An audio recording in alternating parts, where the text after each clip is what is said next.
This is yet another one of their greatest hits, composed this time by the bass player of the band, John Deacon. Oh, okay. So then with this song, I will have heard something composed by each of the band members. Hi everyone. This is the next song in the Queen 50 series, and we are still on the same Night at the Opera album. And before I read the information which Vlad has just handed me here, I want to remind you that if you want to see more of these in advance, you can always check out my Ko-fi and Patreon. You will find as many of these as I have completed and Vlad has edited and uploaded immediately available there, as well as more of the Beatles 150 series and the complete Wall album first listens. So feel free to check that out if you wish. Well, what does Vlad have for me to read today? Deacon wrote the song for his wife. And in this song, he plays a Wurlitzer electric piano in addition to his bass guitar work. That's interesting. Did you know that Wurlitzer also built harps? The characteristic bark of the Wurlitzer's bass notes plays a prominent role in the song.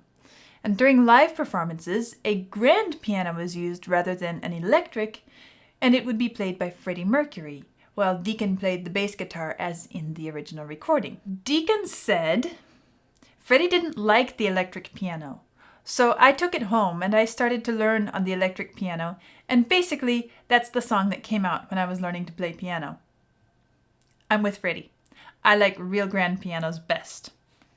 Although I will keep an open mind and see what this electric piano has to contribute to this song. The song reached number 7 in the UK singles chart and number 16 on the US Billboard Hot 100.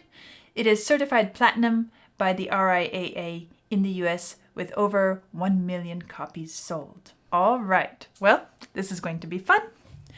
Let's listen to You're My Best Friend from A Night at the Opera.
That was really sweet. First of all, I'm impressed that every single member of this band can compose so well. Every single one of the examples of each individual's composition that I've listened to is really good. And probably as I go on, I will get to the point where I can maybe identify each individual's unique creative style better. Right now, because I have so few in my repertoire, it all sounds like Queen to me, which is a good start, I suppose. But I hope that eventually I will get to the point where I can listen to a song and say, that was John Deacon, that was Freddie Mercury, and so forth. I think that would be a really nice feel that I can, if there are enough songs of each individual composer, then I will be able to gradually feel it out. If there's only one sample of John Deacon, I don't know if I can identify his style by one song. But this is going to be a fun little, maybe I should say, side project in this journey, is for me to start building an awareness of who's who compositionally. I think this is a really sweet song. And I think it's extra sweet that he wrote it to his wife, or about his wife. That just gives an extra sweetness to it, that he felt like he had this kind of relationship in his own life, in his marriage. And that's really nice to see, because as you know, many composers, many musicians, many artists, they often have rather complicated and difficult personal lives. And so when you find one who actually has something that they feel good about in their own personal life, it feels nice to realize, finally, there's somebody who can really enjoy his entire life, not just his professional experience. So let's go back to the beginning, and I will listen and do my habit of pausing, commenting, seeing what else we can find in the music along the way.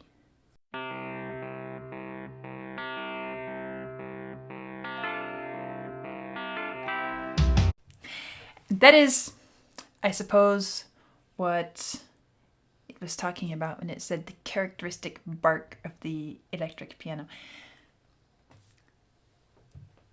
It's more kind of like a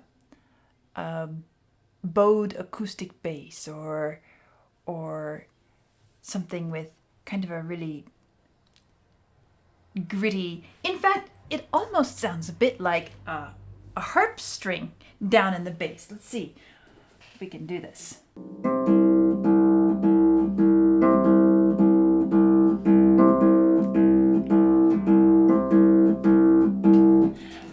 So, Wurlitzer made electric pianos.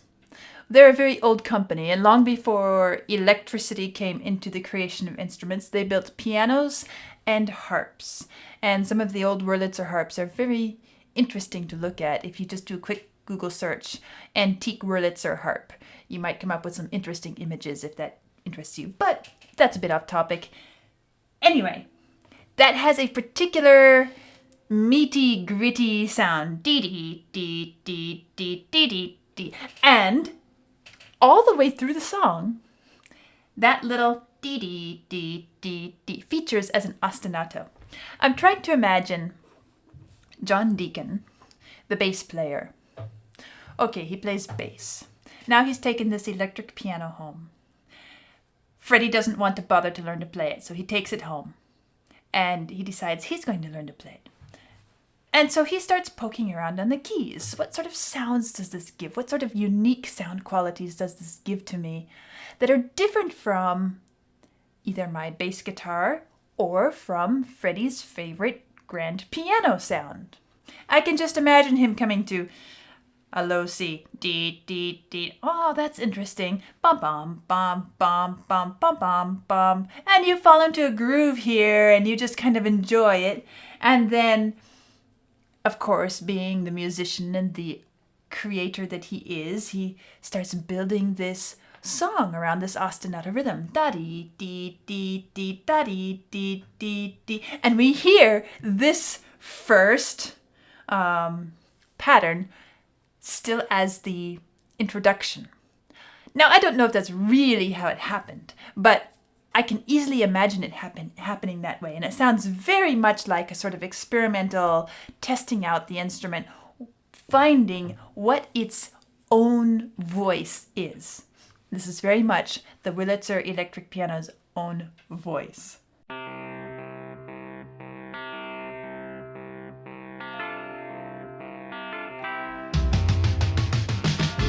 And then, of course, ba-beam, da-da-bum, a couple chords, and then in come the drums. And that is the point at which this song is beginning to develop into more than just a little bit of testing out the voice of the piano.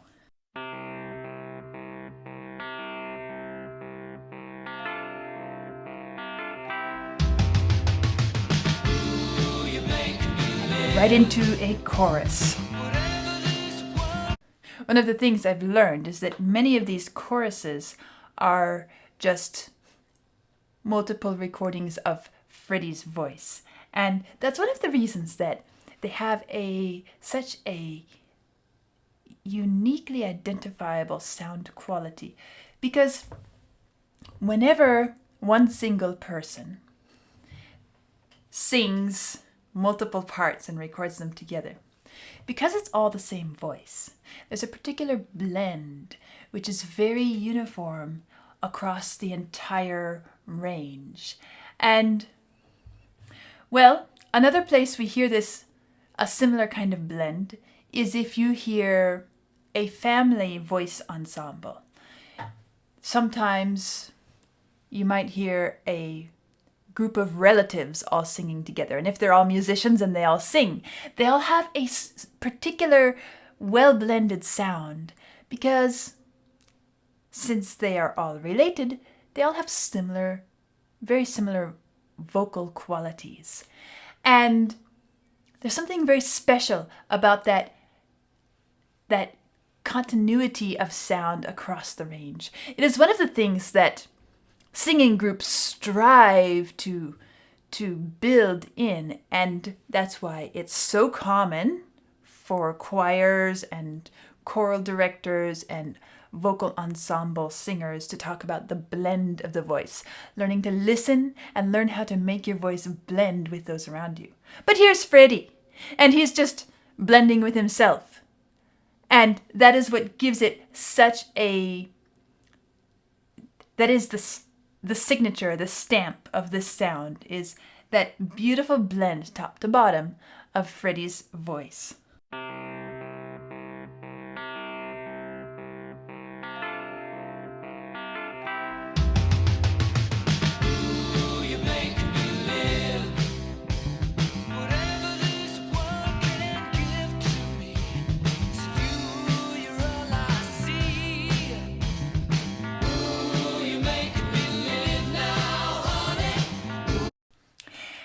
Behind all of this, which seems quite dynamic, we hear this constant ba-dee dee dee dee da-dee dee dee dee da-dee dee dee dee bum da-dum bum bum da-dum bum. The same piano ostinato pattern. And it's going to be interesting because I really didn't notice the first time through. I was listening to so much, I didn't pay attention. But it will be interesting to see how long that continues, whether it goes all the way through the song. I suspect it was broken at some point, or I probably would have noticed, but we'll see. And then, along the way, with this very anchoring piano ostinato. And then the voice, which comes in, the chorus, and of course the drums. Then we hear the bass. Of course, I'm not surprised that this bass is a bit lively, seeing that it was composed by a bassist. And I always enjoy hearing a piece of music composed by a master of an instrument for that particular instrument. Because I feel like if that person has such a mastery of the instrument, they know how to really make it speak and make it come to life in a way that is especially natural. And if we listen to what's happening in the bass here, it's running all over the place. I imagine it might be a bit challenging to play, but at the same time, I imagine that most probably, of course I can't judge because I'm not a bassist, but I'm guessing here, it's an educated guess, that most probably all this running around he's doing is very well suited to the instrument itself. It probably is pretty satisfying to play.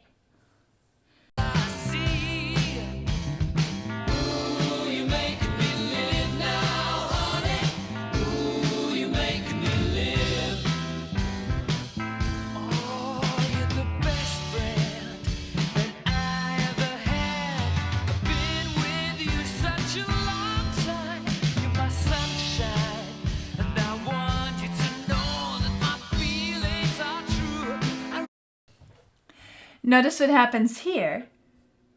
Let's back up a little bit. We hear the bass running around, and then as it gets into, "Oh, you're my best friend," gradually we hear the piano and the bass and the drums start accentuating. Well, let's listen and see exactly where it comes in.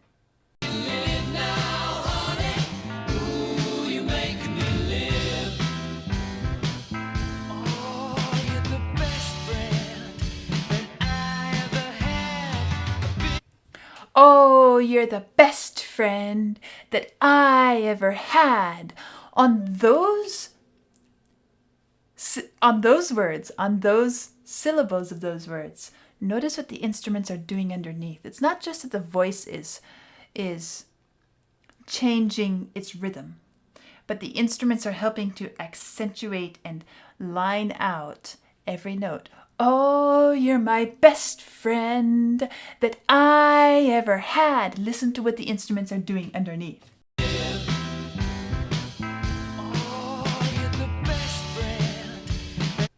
Did you hear that? If you have, "Oh, you're the best friend," right there. Now notice, yes, we're as thick as it goes. Notice what the instruments underneath are doing. When we have best, I'm going to write it in here. That's the word best. Best, and we draw a line down. The piano is playing at the same moment. And the piano bass is playing at the same moment. And the electric bass is playing at the same moment. And the drums are playing at the same moment. Everybody plays at exactly the same moment. And that accentuates best friend.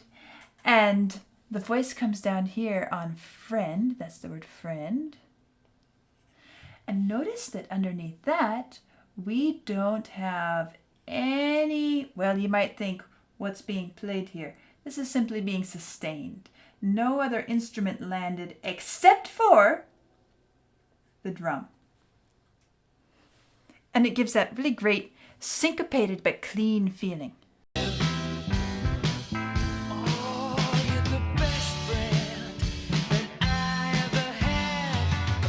And again we hear that I, on the word that, we can draw our way down. It happens in the piano, that.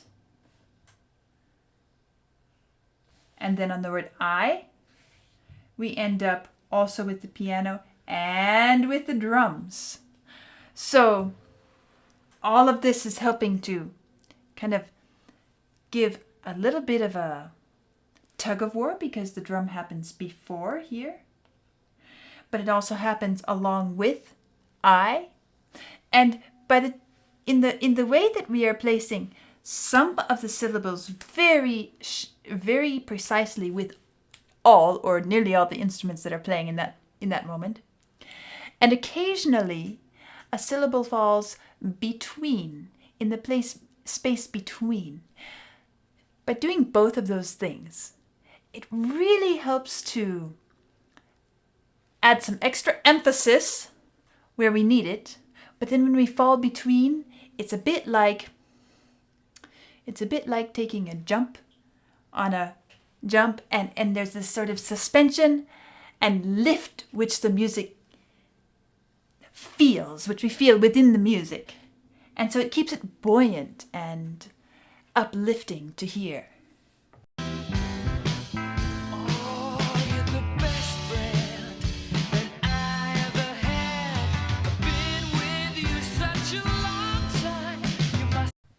Again, I've been with you.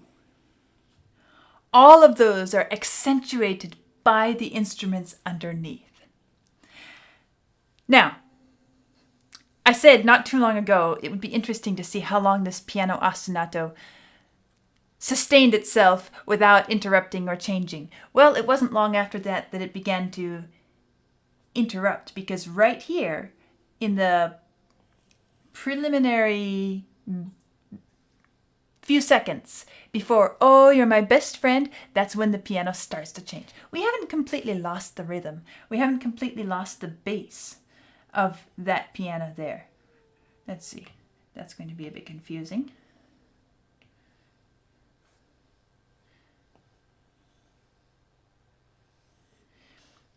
We still see much of it existing, but it's beginning to change and adapt to the needs of the music. And that's going to be interesting to hear how it points us back to the original ostinato along the way, and at the same time adapts to the music in the moment when it can be more effective some other way. You make me live. Oh, you're the best friend that I ever had. I've been with you such a long time. You're my sunshine, and I want you to know that my feelings are true. Remember when it said, "You're my best friend"? That is the same line of "You're my sunshine." Same melody, same rhythm there. Right there. "You're my sunshine." Let's back it up in here one more time. I promise we'll get through the song. Make me live. Oh, you're the best friend that I ever had. I've been with you such a long time. You're my sunshine, and I want you to know that my feelings are true. I really love you. And I love that spot. I really love you. And that little flourish here. I really love you. And right after that, we come into this exclamation of, it feels like a bit of wonder mixed with delight, mixed with happiness, an easy sort of happiness, not something that I would say feels so excitable, but more this comfort, this ease, this naturalness. And you hear that reflected in the way it is sung. Again, it's sweet to know that the composer had this experience in his own life. And yet the singer here is Freddie. And Freddie didn't have this in his own life. And yet he was able to express it. Well, I won't say he didn't have it in his own life, because I remember that he had a girlfriend for a long time, and they were very attached. Anyway, Vlad just reminded me that, and I remember now, that Freddie did remain friends with his girlfriend for his entire life, and even afterwards he left a lot of his money and assets to her after he died. But at the same time, he did have a much more conflicted life in terms of relationships and the challenges, his personal challenges that he had to struggle with. And yet he's able to put himself into this ease and comfort and peace and express this naturalness and satisfaction in the relationship. Listen to it here. And I want you to know that my feelings are true. I really love you. Oh, you're my best friend. And that almost, I could, if I were listening to that little clip there, oh, you're my best friend. I could guess that was a blues singer. Because you hear the bending of the notes and the tone of the voice and the way it's being used. I really love you. Oh, you're my best friend. And here's the piano.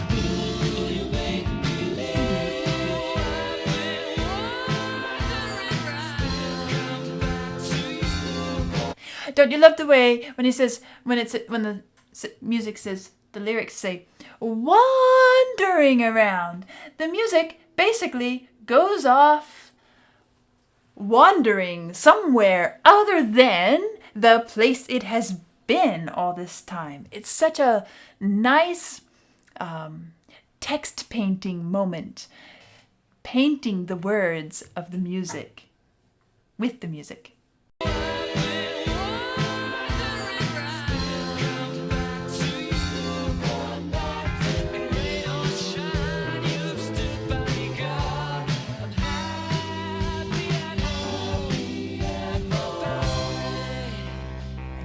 Best friend. And we're back.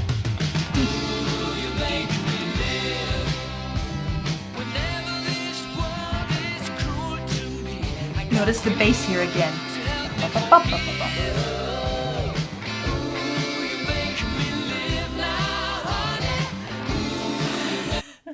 And again, I come back to this. Freddie does such a great impersonation of blues and gospel singers. Oh, you make me live now, honey. It could be a career gospel singer, a career blues singer singing that line, because it takes so much soul and spirit and a certain kind of voice. And yet, here's Freddie just throwing it out like it's his native world. I got you.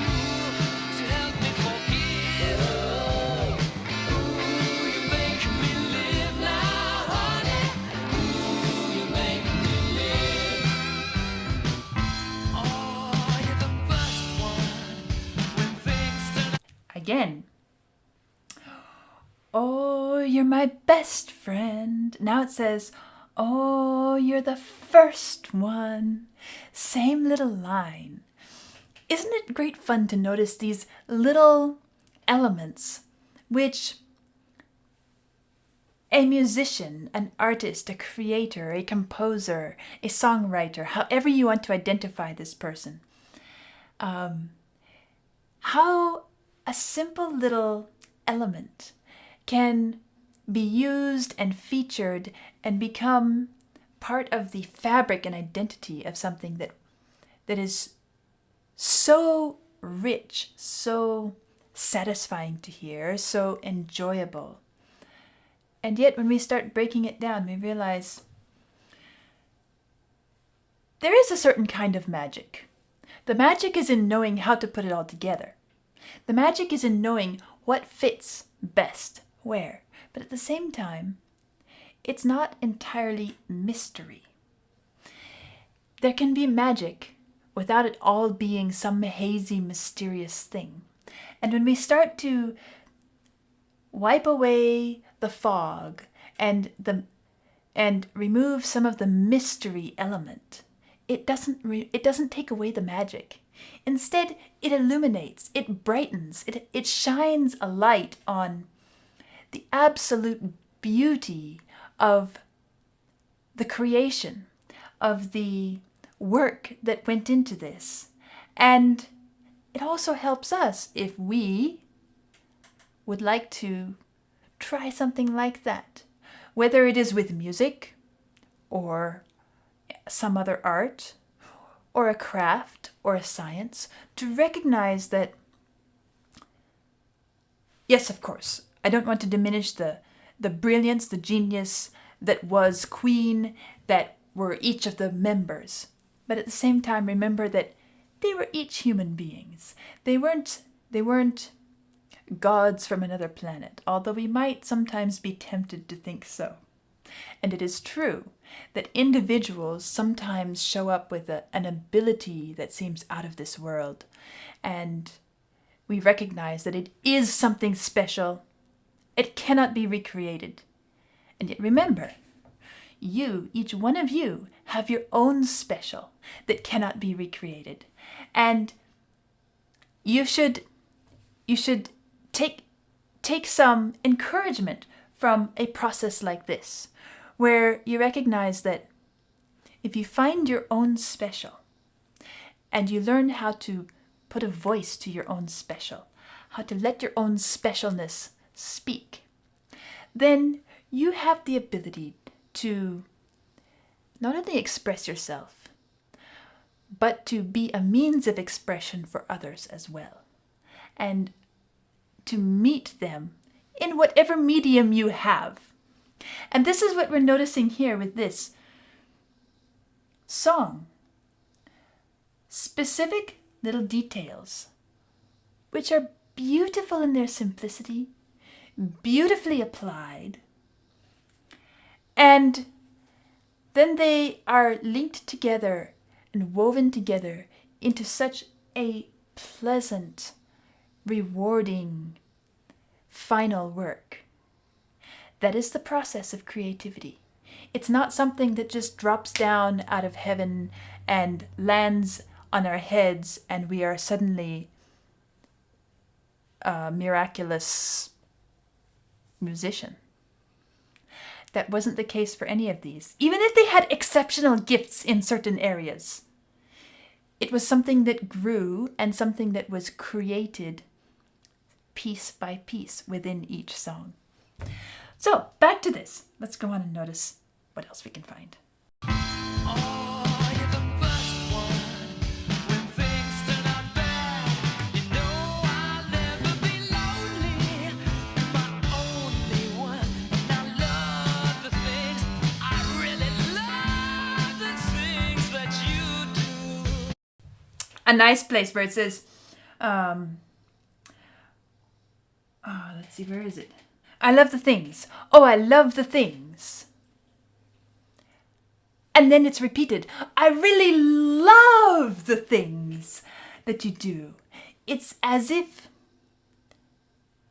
you know how it is in poetry. You sometimes repeat something, or not even poetry, just rhetoric, oratory. When you repeat a line, you start to say it. You start to say it and you continue a bit longer. You start to say it and then you continue and you finish the thought. And each one of those restarts, as I just illustrated here, adds emphasis to it. And it can happen in a very nice way. You don't want to use it to the point that it's cliche. But in this moment, we didn't hear it very anywhere else in this song. And suddenly, we hear, oh, I really love. No, and I love. Sorry, I'm trying to read the lyrics here. And I really love the things that you do. It's a great expression. Musically, structurally, design-wise. And it's a great way of expressing your appreciation in real life to somebody. Tell somebody that you love what they do. And tell them again. Because make sure that they know that you really mean it and you're not just throwing it out there as something to please them. Say thank you. No, I mean truly, thank you for this. And try it and see how it makes somebody's eyes light up. Love the things that you do. Oh, you're my best friend. I still enjoy this bass. Ooh, you make me live. I like this chorus of instruments building here.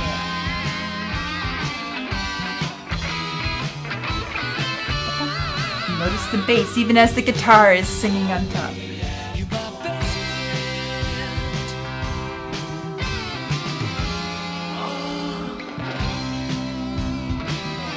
Oh, you're my best friend. Ooh, you make me live. Another great moment. The song is full of great moments. It really comes across, especially after listening to some of the other songs that I've listened to by Queen, which are really flamboyant, over the top, dramatic. You feel like you're watching something being acted out in larger than life form. It's very much drama. This is much more ordinary. It's very unassuming. It doesn't make any show or pretense. And yet, when you dig into it, you find out how many beautiful moments there are in this song. Here's another one.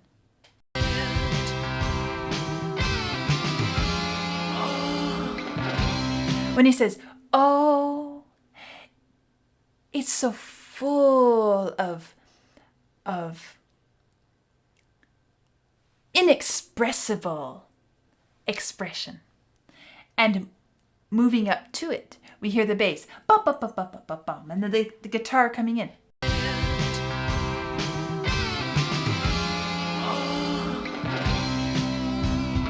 then it carries on.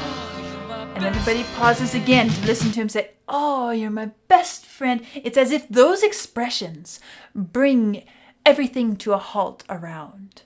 Because you see how the instruments pause and wait for that to be stated before they carry on. You're my best friend.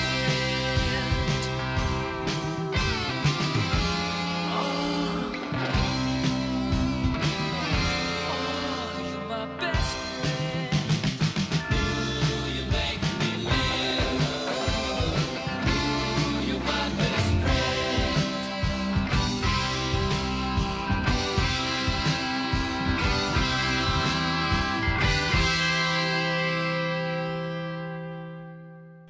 And a simple ending also, where it's simply going bum bum bum bum bum bum da dum. The end. That's all there is to it. The end. As I've said, sometimes the simplest little musical function. Remember the story, which is very probably just urban legend, but at the same time, it's a great illustration. The story that says that young Mozart was wakened in the morning by his father playing Do, Re, Mi, Fa, Sol, La, Si. And young Mozart couldn't bear to not hear Do. So he would have to scramble out of bed and run over and complete the scale. Do, Re, Mi, Fa, Sol, La, Si, Do. Well, now here we have that Si, Do, bum, bum. That is the last thing we hear. And there's even a little bit of a chime, a bell placed there, just as a little bit of, special, delicate touch.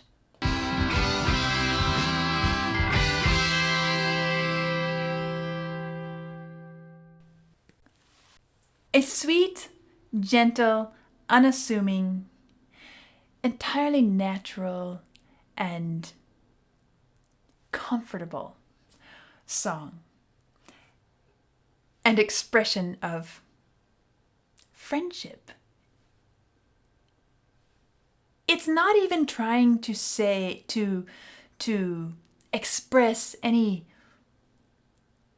ideas of incredible intimacy or anything. It's just simply, you're my best friend. You are my best friend. That's all. You make me live. You make me happy. I love the things that you do. You're my best friend. Very sweet. I enjoyed it a lot. And, well, it's another side to the whole Queen world. And it is my first exposure to something composed by the bassist, Deacon. I did enjoy his bass playing, bum, bum, bum, bum, bum, bum, bum. But he didn't overdo it. It wasn't what I would call bass heavy. It wasn't something where he was trying to push his skill into the limelight. And I noticed that also about the one which Brian May composed, and him being the guitarist. I guess I've listened to 2 by him now.